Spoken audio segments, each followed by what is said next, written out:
Welcome to Moments in History channel. Have you ever wondered what happens when three of the most powerful kings in Europe join forces for a single epic quest? What if that quest was to reclaim the holiest city on earth from one of history's most legendary military commanders? This isn't a fantasy novel, it's the real story of the Third Crusade, also known as the Kings Crusade. A monumental clash of ambition, faith, and steel that forever shaped the medieval world. Get ready!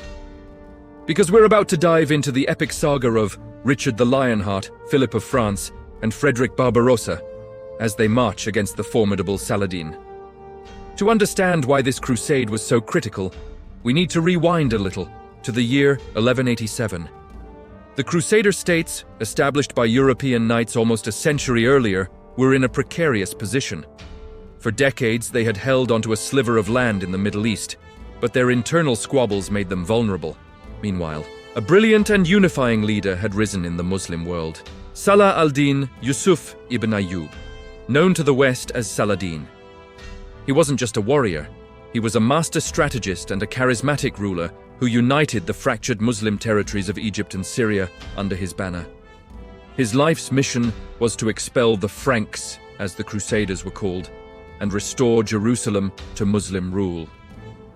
The breaking point came at the Battle of Hattin. It was a disaster of epic proportions for the Crusaders. Lured into a barren, waterless landscape by Saladin's cunning tactics, the Crusader army was exhausted and demoralized before the first sword was even drawn. On July 4th, 1187, Saladin's forces encircled and annihilated them. The victory was absolute. With the bulk of the Crusader military strength destroyed, the path to Jerusalem was wide open.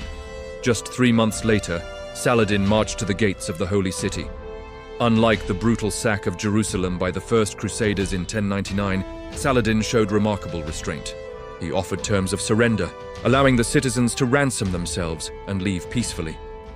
Jerusalem, the ultimate prize, was back under Muslim control after 88 years. When news of the fall of Jerusalem reached Europe, it sent shockwaves of grief and outrage across the continent. The Pope, Gregory VIII, issued a call to arms, urging the rulers of Christendom to put aside their differences and launch a new crusade to reclaim the Holy Land. This wasn't just a call for knights and nobles, it was a summons to the most powerful men in Europe.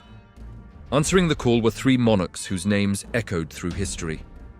First, there was Frederick I Barbarossa, the Holy Roman Emperor. A grizzled, red-bearded veteran in his late 60s, Frederick was a legendary figure. He had been on the Second Crusade in his youth and commanded immense respect.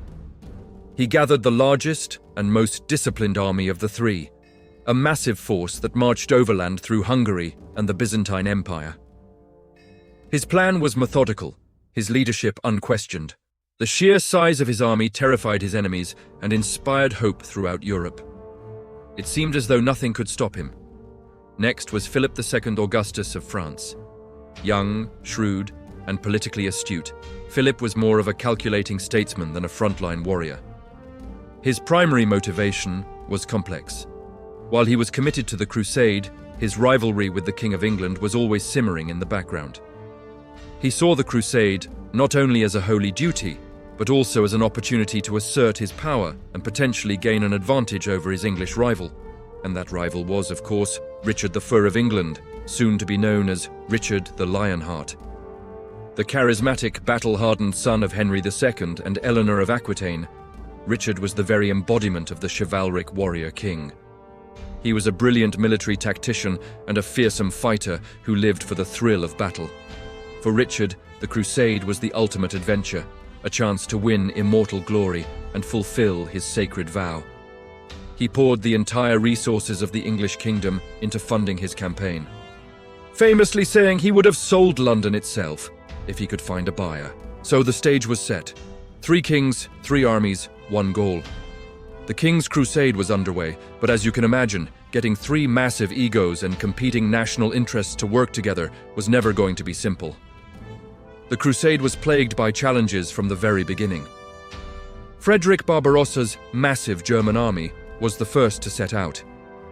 Their journey overland was grueling, fraught with logistical nightmares and skirmishes.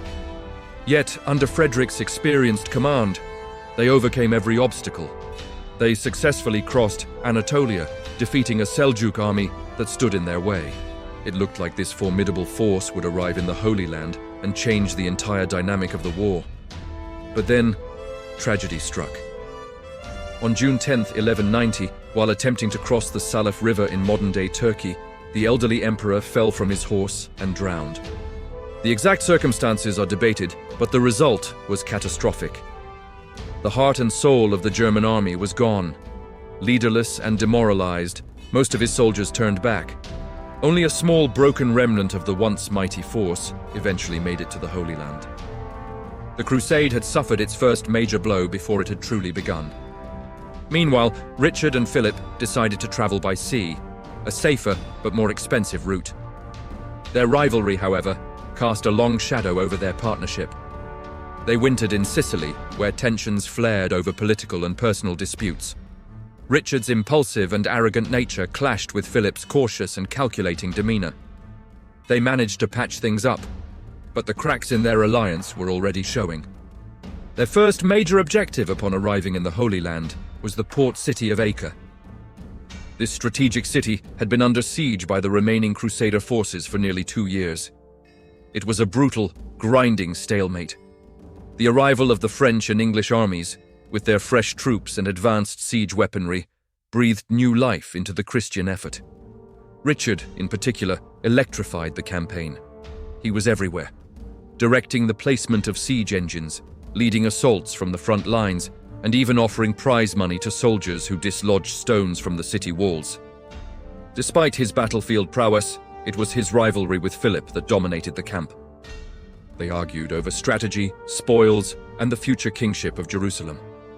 Philip, often in poor health and feeling overshadowed by Richard's military celebrity, grew increasingly frustrated. Finally, in July 1191, Acre surrendered. It was a massive victory, but a costly one. Shortly after, citing ill health and urgent matters back in France, Philip announced he was returning home. While he left a large portion of his army behind, his departure was seen by many as a betrayal. It left Richard as the sole commander of the Third Crusade. Now in sole command, the Lionheart could finally unleash his full military genius. His goal was clear: march south along the coast, secure the port of Jaffa, and then strike inland towards Jerusalem. Saladin, knowing he couldn't defeat the heavily armored Crusader army in a pitched battle, resorted to a campaign of constant harassment. His light cavalry swarmed the Crusader column, launching hit-and-run attacks trying to break their formation and morale. But Richard was a master of discipline. He forced his army to march in a tight, defensive formation, with infantry and archers on the outside protecting the knights within. The heat was unbearable and supplies were short, but Richard's iron will held the army together. This all came to a head on September 7th, 1191, at the Battle of Arsuf. After weeks of goading, Saladin launched an all-out assault, hoping to shatter the Crusader line. For hours, Richard's army endured a relentless barrage of arrows and cavalry charges, holding their ground with incredible discipline. Finally, at the breaking point, Richard saw his moment. He ordered and led a devastating countercharge of his heavy knights, which smashed into Saladin's forces and drove them from the field. It was a stunning tactical victory for Richard. He had proven that Saladin was not invincible and had secured the road to Jaffa. With Jaffa secured, the ultimate prize, Jerusalem, was within reach. The Crusaders marched inland, and by the winter, they were just 12 miles from the Holy City. The excitement in the camp was palpable. But as they got closer, reality began to set in. The winter weather was terrible, turning the roads into a sea of mud. Saladin had poisoned the wells around Jerusalem and stripped the countryside of all food and resources. Richard's military council advised him that even if they could take Jerusalem, they wouldn't be able to hold it. With their supply lines stretched thin and the constant threat of Saladin's army, they would be trapped. It was a heartbreaking decision.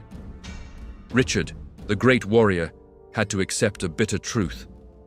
Military victory on the battlefield did not guarantee strategic success. Twice he marched his army to within sight of Jerusalem, and twice he was forced to turn back. We can only imagine his frustration, standing on a hill, looking at the city he had come so far to reclaim, knowing he could not take it. Legend says he covered his face with his shield, declaring he was not worthy to look upon a city he could not deliver. With the conquest of Jerusalem off the table, and with news that his brother John was plotting against him back in England, Richard knew his time in the Holy Land was running out. The war had reached a stalemate. Richard controlled the coast, but Saladin held the interior, including Jerusalem. Both sides were exhausted. It was time to talk. The negotiations that followed are a testament to the mutual respect that had developed between the two great leaders, Richard and Saladin. They were fierce enemies, but they recognized each other as honorable and formidable opponents. Finally, in September 1192, they agreed to the Treaty of Jaffa. The terms were a compromise. The Crusader kingdom would be re-established as a narrow strip of land along the coast from Acre to Jaffa. Critically, Jerusalem would remain under Muslim control. However, the treaty guaranteed that unarmed Christian pilgrims would have free and safe access to the holy sites within the city. For the next 3 years, there would be peace. The Third Crusade was over. Did it succeed? Well, that depends on how you look at it. If the goal was the recapture of Jerusalem, then it was a failure. The holy city remained in Saladin's hands.